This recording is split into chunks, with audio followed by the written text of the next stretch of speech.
Good morning, good afternoon, and good evening, whatever and wherever you are. And welcome back to the beta plan playing Shadowrun. So, as you can see from our stats screen, I have indeed purchased some extra intelligence. Moreover, I have bought an item that increases both willpower and spellcasting. As you can see over here, an imbued hermetic fetish. And that was a costly 2,500 Newton. That is not the only reason, however, why our Nugent is, well, significantly lower. I bought 2 new spells. And there are more spells that I have on my wish list, but seeing they are the first version of the spell, I'm wondering if perhaps a second version of the spell will come out later. After all, we also need some money still to upgrade our cyberware. And, well, some of these spells are becoming obsolete, like Mana Bolt and Flamethrower and Power Bolt, and Mana Ball is getting a little obsolete. Healing will always do fine. There is a better healing that has a lower cooldown, but we don't really need that. And why don't we need that? Well, we have a new spell. This spell does 8 damage. And if it does damage, it will heal us for 6 HP per round. Damage and healing. I like it. Oh, and we have bought a very wide-ranged AoE-free Fireball. It's a little bit less damage than a regular Fireball, but its AoE is larger. So I thought this was quite a nice buy. And with that, I think it is time, well, to do the mission that we originally took up in, well, I think now it's 5 or 6 videos back, and the mission to travel to the MV Nalchi and steal data and tissue samples. Because that might actually mean that we tissue samples. Well, in the second game, when we stole tissue samples, more Bioware became available to us, so, Captain Jomo is busily playing some kind of gambling game on his comlink. It beeps and flashes as he taps away. Come on, Jomo, win, not lose. Maybe buy yourself that new hat. He doesn't appear to have noticed you at all. The game makes a sad and defeated noise. Jomo curses under his breath, nose wrinkling in disgust. Finally, he seems to notice you. Stupid game. Always it cheats me, never a good hand. Now, Kainen Cheng sent you, yeah? You need Captain Jomo to take you to play pirate? Yeah, that's right. Alright then. So we're going on a boat to steal stuff, right? I say we need a decker, just to get inside. And I doubt there are a lot of spirits around. There always will be some spirits, but...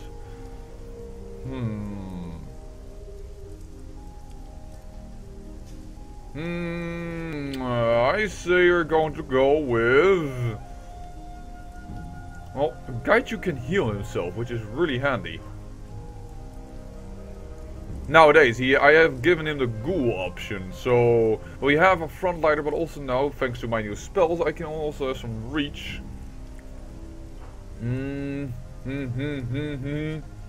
I say Duncan. I think I'm gonna say Gaichu. Confirm. Confirm.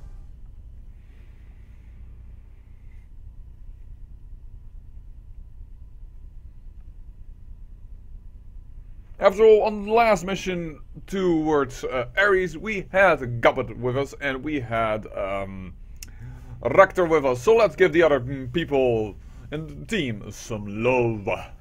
Everybody needs some lovin', some good old lovin', baby. Once in a while. So, let's give them some. The ride out to the Nalchi is nerve-wracking. Captain Jomo seems an expert pilot, but massive waves threaten to scuttle his small boat at every turn. Deep thunder rolls in the distance, and at the edge of your vision, lightning occasionally illuminates your target, the MV Nalchi. As Jomo pulls your small craft directly up to the bow of the Nalchi, where you're least likely to... No. Huh? That's the wrong sentence. As Jomo pulls your small craft directly up to the bow of the Nalchi, where you are least likely to be spotted. No. This ass needs to go away. It's just Jomo pulls your... Oh, anyways. He throws a rope ladder up over the side, hustling you aboard before pulling away. Time to get to work. Now, we're quite happy with our load out, except that my spells are not here. Hello?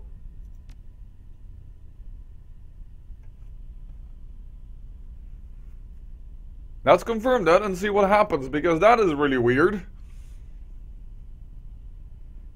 I would consider that a heavy bug. The problem is with the two spells that I bought, they require spell costing 6. But I have spell costing 6 on the basis of the item that I bought. Oh, and they are here as well, so, okay, let's just forget that happens. It works. Good, because these spells were quite a heavy investment. I would be loath to see these 3 items go. Alright. Climbing into the foredeck of the North Sea, you pause to catch your breath. The cargo ship rolls and pitches with the waves that batter her sides, and rain assails the deck. Deep thunder rolls overhead. After a tense moment waiting for the inevitable alarm klaxons, you hear nothing but the storm. Lifting his nose into the rain, Gaiju tastes the air with his tongue. He carefully turns his head, mouth open to catch the most noise. I hear nothing but the storm, and I smell no adrenaline in the air. I believe we have arrived, undetected. Isnobel stares at her calmly. When she speaks, she doesn't bother looking up. You can smell adrenaline? You get creepier every day. I will not apologize for what I am, or what that means for my senses. It is a fact of existence, as much as height is a fact of yours. Gaiju turns his unseeing milky white eyes towards you. Yours. We're exposed out here. When we move, let's do it fast. Duncan stares into the darkness, the subtle glow of his goggles painting his nose and temples a faint red. After a moment, he nods in satisfaction. This is good. The storm's going to make things a lot easier for us. They're less likely to hear gunfire or fighting, much less footsteps. So as long as we can stay hidden, nobody will be the wiser. We may be able to sneak our way in. Even if we do have to kill a few, if we do it fast, we'll still be in the clear. The storm will drown out anything they send or receive on their radios. If they want to raise the alarm, they'll have to get to one of the shipboard handsets. We can take them out before they can get there. Alright then. Hello, camera control panel. This is a simple interface for the Nazis' evolving deck systems, drainage, running lights, water pressure, and cameras. Most of the systems seem to be basic enough that you wouldn't be able to do much with them. The camera feeds don't appear to be being broadcast to the bridge. They're going straight into a recording. With a little work, you could change that and get a better view of the deck. Well, Isnobel, let's get to work. After a few moments of fiddling with the cable, Isnobel closes the panel up. There we go. I've rebooted the cameras and patched them into our comlinks and locked ship security out. Couldn't get into cameras inside the ship though. He must be on a different circuit. Well, whatever vision we gain is a bone, I would say. Actually, let's get into combat mode directly. Actually, why did I do that? I don't know. That perhaps was a bit foreboding. Then again, we are with 4 people, and knowing them, what is this? We can just get out of it. So let's get over here. And not everybody is following us. Oh come on people, if it's going to be a time-based thing, I really need everybody to walk with us in unison. Yeah, okay, we're going to have to do this in combat anyways. Even for the sneaking. Alright. Where are you going? Because these two seem to be standing still. There's another person that walks around with these 3 people probably standing still, and I assume that's then another time going. Yeah, this person walks around and these 2 will be then standing still, right? I understand the game premises. Very good. I don't want to dare and go out here because I don't know how quick that mage turns around, so let's get quickly into positions in order to run out into those crates to stay out of view.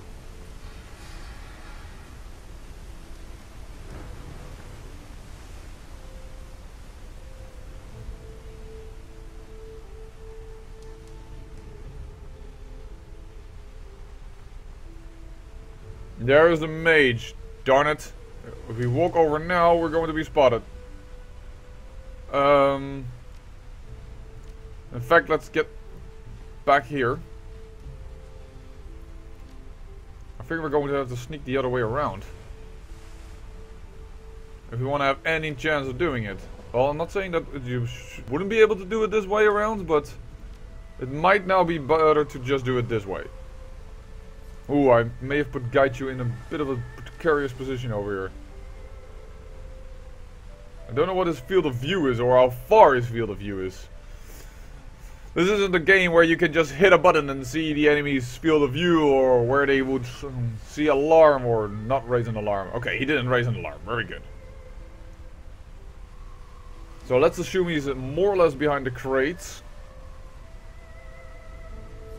That means going here would be decent. We don't see the mage, but hopefully that man also doesn't see us. So is no bill. We'll take then the short route, because the mage is not standing over there.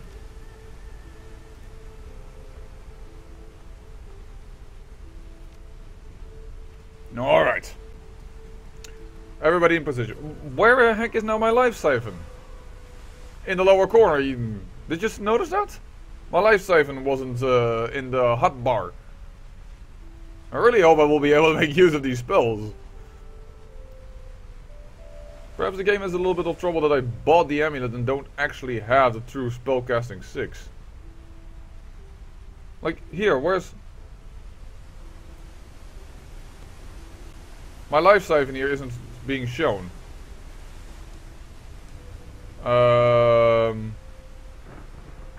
Hello?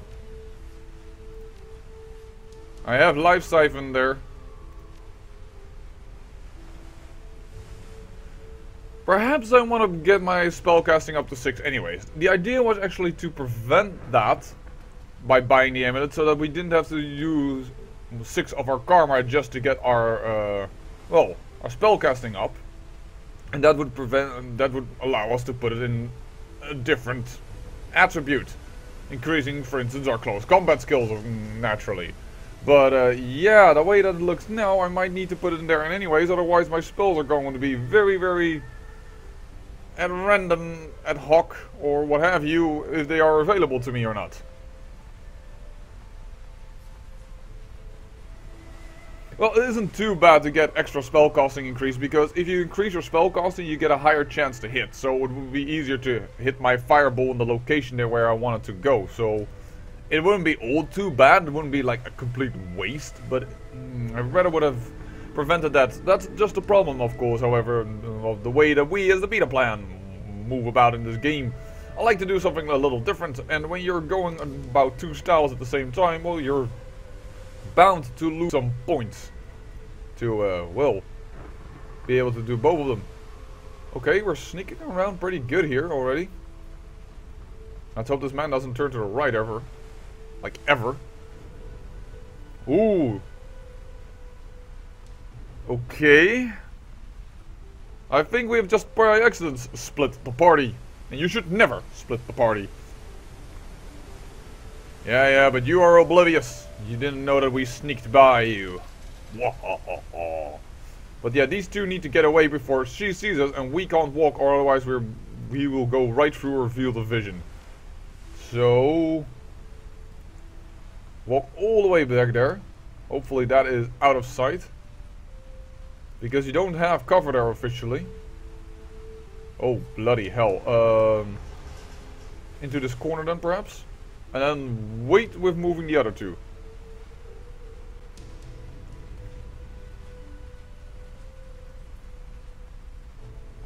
Did the music change?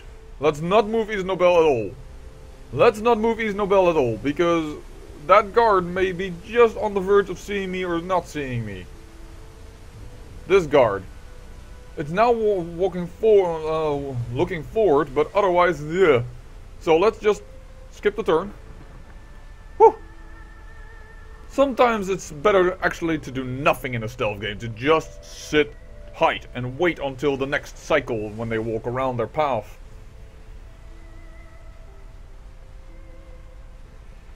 Very good, and this time that worked into our advantage. Oh, that is the wrong way. I don't want to walk that way. Walk like this. Walk like this. Should be now away from her field of vision, I assume. Why would you? No. I have the feeling you would trigger someone if you walk that way. So we're going to walk this way. Then Isnobel can get into position to get into the next area. And Gaichu can already go there. And something tells me that we'll probably have to kick these guys. Their asses. Because we need to go into the door over there at the end. I noticed while the camera constantly shifted up there. I think we need to go in there, I assume. Because look at the yellow arrow. So I need to sneak right through the middle. I don't think that I have an opportunity to do that in one go. So I think for the last area, also because they did say we could kill a few, then we'll probably kill out the last 3 guards that are over here. Get the jump on them, as it were. Duncan, I want you to be around the corner. Gaichu, I also don't want you to be actually visible over there. Oh, dagnabbit, I just don't have the movement. Well, we have to wait a turn then. Get out of sight like this. Alright, end the turn.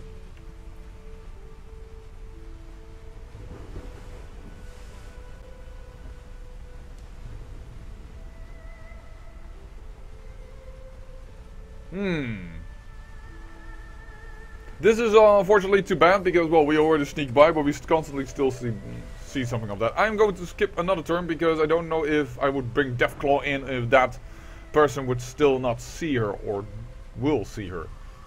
That was a little bit of a complicated and convoluted sentence. So, this I think is the time to shine and to move in. And what I mean by that is that Isnobel is going to go up here. He doesn't see that. I don't think the others can see that as well. The other guards. That was not entirely the way I wanted you to walk, but I think that just went okay. 1 turn, 2 turns. And Deathclaw can then start moving here. Voila!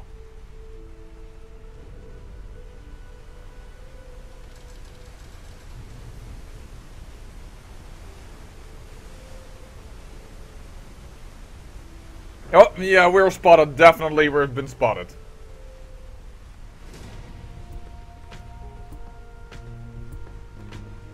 They don't shoot us. They immediately focus on getting here. Oh, damn it. That is a bit of damage there.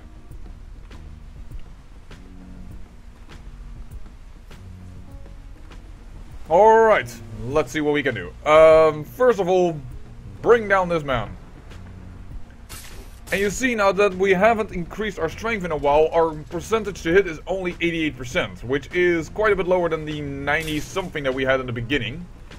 So we have definitely lost some ability to move around, if you will.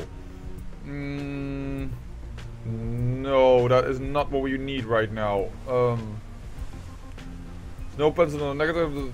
What I want to do is more AP damage. In exchange, dodge increase. We'll do AP damage. We'll take the stance. I think that's the stance we would like to have so that we could do some AP damage. But you used to have these attacks that always did AP damage, but the opener attack of the metal stance combo. +1 AP damage, no HP damage. Oh, alrighty then. By the way, I thought I already gave you your ability to heal as a ghoul. Oh, that's over here. Let us see what this does. A claw attack that can attack adjacent targets. Yeah, but that's not really what I want. Does your bite over here. +1 AP damage. That's what I wanted to see.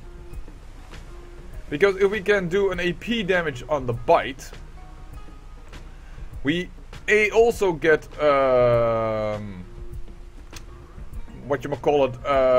heal off it. So, oh, look at it. And he is currently sleeping. Well, so he is out cold. He is out cold with out cold. I mean, doing disease.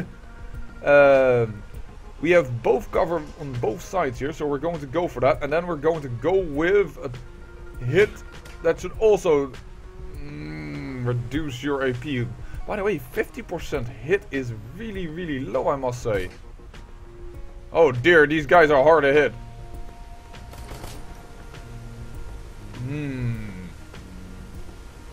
We have under control 2 of them, but we need to control also this guy. Oh dear, and Isnobel is taking too much damage. Because now she had twice a hit. One of 13 and one of 16. Let's heal up to 16. And let's continue to hemorrhage this guy. He's dead. That's 1 gain. You just try and see if you can kill that dude. Yep.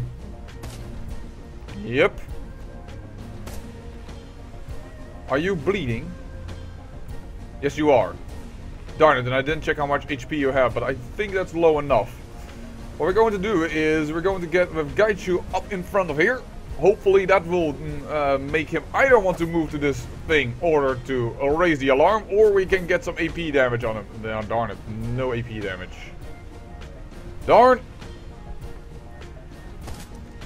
Say again, Patrol 3, we couldn't hear you. That is a lucky thing for us then. I also thought he would bleed out. Oh, come on, he's not that hard to hit. You make it look like it's an impossibility to hit him.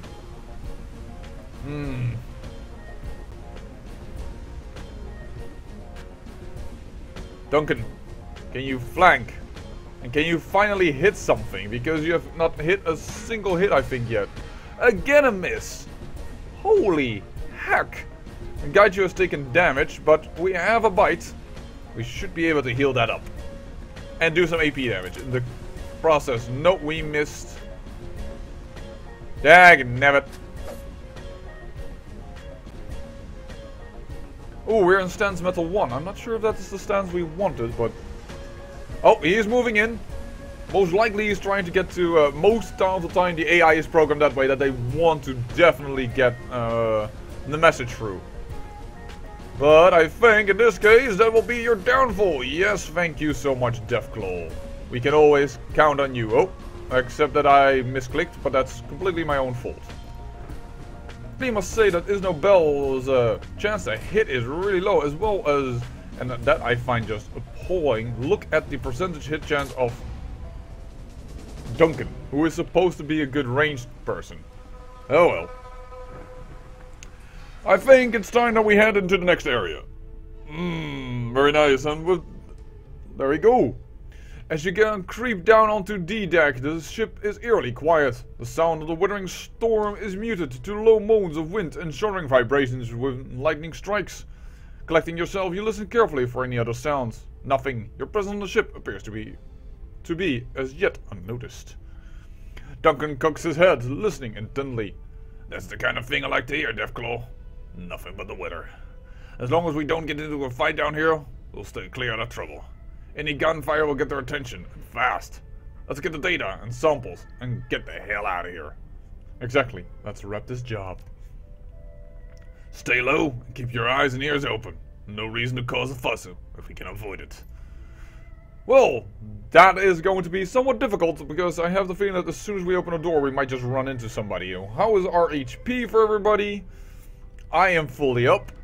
That's very nice. By the way, I have my spells here, but they were not available to me in a moment ago.